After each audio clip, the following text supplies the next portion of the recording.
तो बीएमसी चुनाव करीब आते आते एक पार्टी दूसरी पार्टियों पर खूब आरोप प्रत्यारोप भी कर रही है। इसी बीच एकनाथ शिंदे गुट के नेता संजय निरुपम ने आदित्य ठाकरे और अमित ठाकरे की बखिया उधेड़ कर रख दी। दोनों ठाकरे की क्लास लगा दी और ये तक कह दिया कि जो उम्र उनकी बोतल से दूध पीने की है वो मेयर बनने और बनाने के सपने देख रहे हैं। संजय निरुपम ने उद्धव ठाकरे को भी लपेटा और कहा कि उद्धव ठाकरे बेहद चालाक हैं। उन्हें पता है कि उनका बीएमसी चुनाव में क्या हाल होने वाला है, इसीलिए उन्होंने हार के लिए अपने बेटे और भतीजे को आगे कर दिया। तो संजय निरुपम ने कैसे ठाकरे परिवार की पोल पट्टी खोल कर रख दी और आदित्य ठाकरे और अमित ठाकरे की क्लास लगा दी, आपको सब कुछ बताते हैं। आप भी वीडियो को शेयर करें और अपनी राय कमेंट बॉक्स में जरूर दें।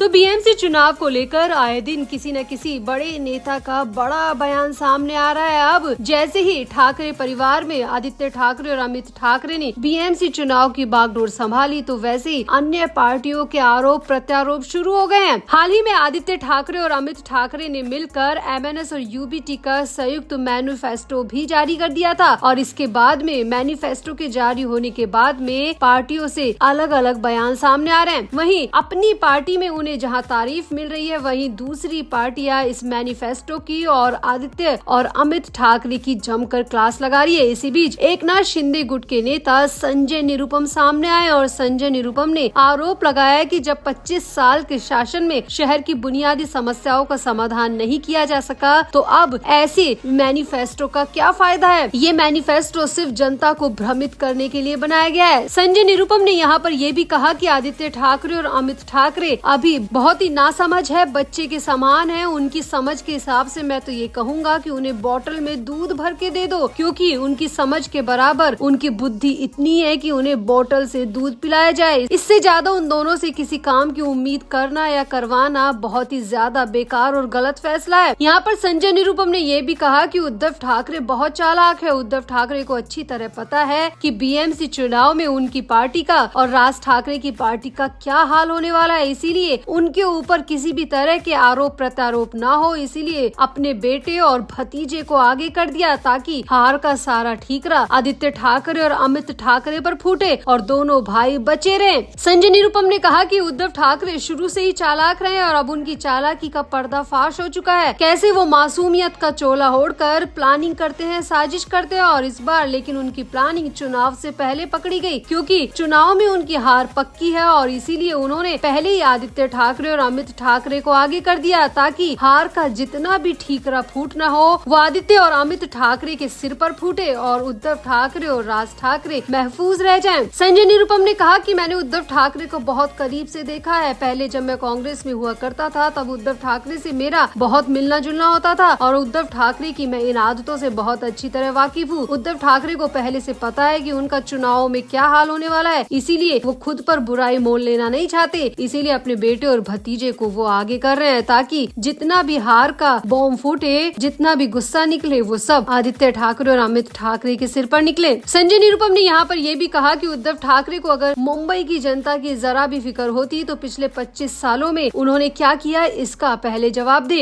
शिवसेना नेता संजय निरुपम ने उद्धव ठाकरे पर सीधा हमला बोलते हुए कहा कि उन्होंने करीब 25 सालों तक मुंबई महानगर पालिका पर शासन किया, लेकिन इस लंबे कार्यकाल में भी शहर का समग्र विकास नहीं हो सका। उन्होंने कहा कि 25 वर्षों में मुंबई को न तो साफ पीने लायक पानी मिला और न ही पर्याप्त जल आपूर्ति की व्यवस्था की गई। सड़कों की हालत बदतर रही, अस्पतालों का संचालन कभी भी ठीक से नहीं हुआ और स्कूलों की स्थिति भी कभी भी संतोषजनक नहीं रही। संजय निरुपम ने यहाँ पर यह भी कहा कि साफ सफाई के नाम पर मुंबई आज भी गंदगी से जूझ रही है। निरुपम ने आरोप लगाया कि जब 25 साल के शासन में शहर की बुनियादी समस्याओं का समाधान नहीं किया जा सका तो ऐसे में अब उनके द्वारा किए जा रहे वादे सिर्फ चुनावी जुमले हैं, जिससे जनता को किसी वास्तविक बदलाव की उम्मीद बिल्कुल भी नहीं करनी चाहिए। संजय निरुपम ने कहा कि जो व्यक्ति 25 साल में कुछ नहीं कर पाया वो अब क्या कर लेगा, जनता को ये फर्क समझना चाहिए। 25 साल कम नहीं होते हैं। 25 साल में चाहे तो आप शहर की काया पलट कर सकते हैं, लेकिन आप साफ पीने लायक पानी तक नहीं दे सके, गंदगी तक नहीं हटा सके, अस्पतालों और स्कूलों की व्यवस्थाएं तक नहीं सुधार सके, जो कि सिर्फ बुनियादी जरूरत है वो तक आप सुधार नहीं पाए। और अब मैनिफेस्टो में आप फ्री के वादे कर चुनावी जुमले दे रहे हैं, जनता को भ्रमित कर रहे हैं। संजय निरुपम ने कहा कि उद्धव ठाकरे का असली चेहरा जनता जान चुकी है, इसीलिए उद्धव ठाकरे ने बेहद चालाकी से इस चुनाव में अपने बेटे और अपने भतीजे अमित ठाकरे को आगे किया है, ताकि जनता इस बार उनके चेहरे देखकर वोट दे। लेकिन उद्धव जानते नहीं है कि जनता उनसे ज्यादा स्मार्ट है। जनता 25 सालों का पूरा हिसाब लेने के लिए तैयार है, इसीलिए उद्धव ठाकरे भूल जाएं कि बीएमसी में उनको एक आधा सीट भी नसीब होगी। संजय निरुपम ने यहाँ पर ये कहा कि मुंबई का अगला महापौर यानी कि मेयर महायुति का होगा और इसका फैसला मराठी बोलने वाले लोग ही करेंगे। यह निश्चित रूप से मराठी और हिंदू ही होगा, इस पर कोई मतभेद नहीं है। संजय निरुपम ने दावा किया कि अगली बीएमसी में महायुति की जीत तय है और इसका फैसला मराठी भाषी जनता करेगी। संजय निरुपम ने यहाँ पर कहा कि महायुति की जीत पहले से तय है, इसीलिए उद्धव ठाकरे घबरा चुके हैं, पगला चुके हैं, लेकिन फिर भी वो चालाकी दिखाने में पीछे नहीं रह रहे और चालाकी के चक्कर में वो अपने बेटे और अपने भतीजे दोनों का राजनीतिक करियर सूली पर चढ़ाने को तैयार हो चुके हैं, क्योंकि इस बार बीएमसी में जो उन्हें हार मिलेगी उसका ठीकरा सीधे तौर पर आदित्य ठाकरे और अमित ठाकरे पर ही फुड़वाया जाएगा। यही उद्धव ठाकरे की चालाकी है, यही उद्धव ठाकरे की प्लानिंग है। तो संजय निरुपम ने वाकई में उद्धव ठाकरे को बहुत कुछ सुना दिया, खरी खोटी सुना दी, साथ ही साथ आदित्य ठाकरे और अमित ठाकरे की क्लास भी लगा दी। तो आपका इस पूरे बयान पर क्या कहना है? क्या वाकई में निरुपम ठीक कह रहे हैं कि 25 सालों तक शासन करने के बाद उद्धव ने मुंबई की बुनियादी जरूरतें पूरी नहीं की? क्या वो उद्धव अब मैनिफेस्टो में सिर्फ चुनावी जुमले दे रहे हैं? आपको क्या लगता है? आपका क्या कहना है? आप भी अपनी राय कमेंट बॉक्स में जरूर दें और वीडियो को भी शेयर करें।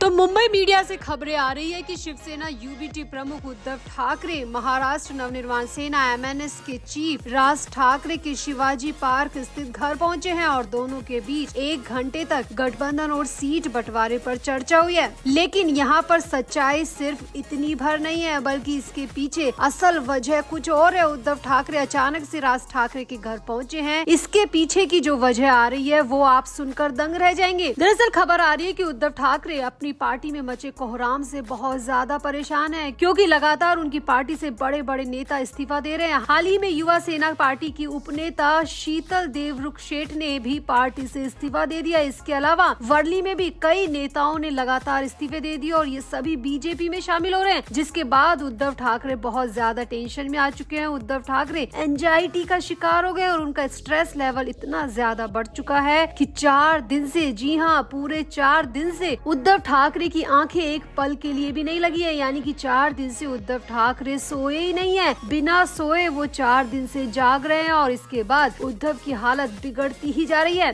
सामने आ रहा है कि उद्धव ठाकरे के लिए मेडिकल टीम मातोश्री में भी बुलाई गई थी, लेकिन उद्धव ठाकरे ने मेडिकल टीम को अंदर आने से मना कर दिया, टेस्ट कराने से मना कर दिए, चेकअप कराने से मना कर दिया। इसके बाद राज ठाकरे को इन्फॉर्म किया गया और इसके बाद राज ठाकरे खुद आए और उद्धव ठाकरे को अपने घर शिव तीर्थ लेकर पहुंचे।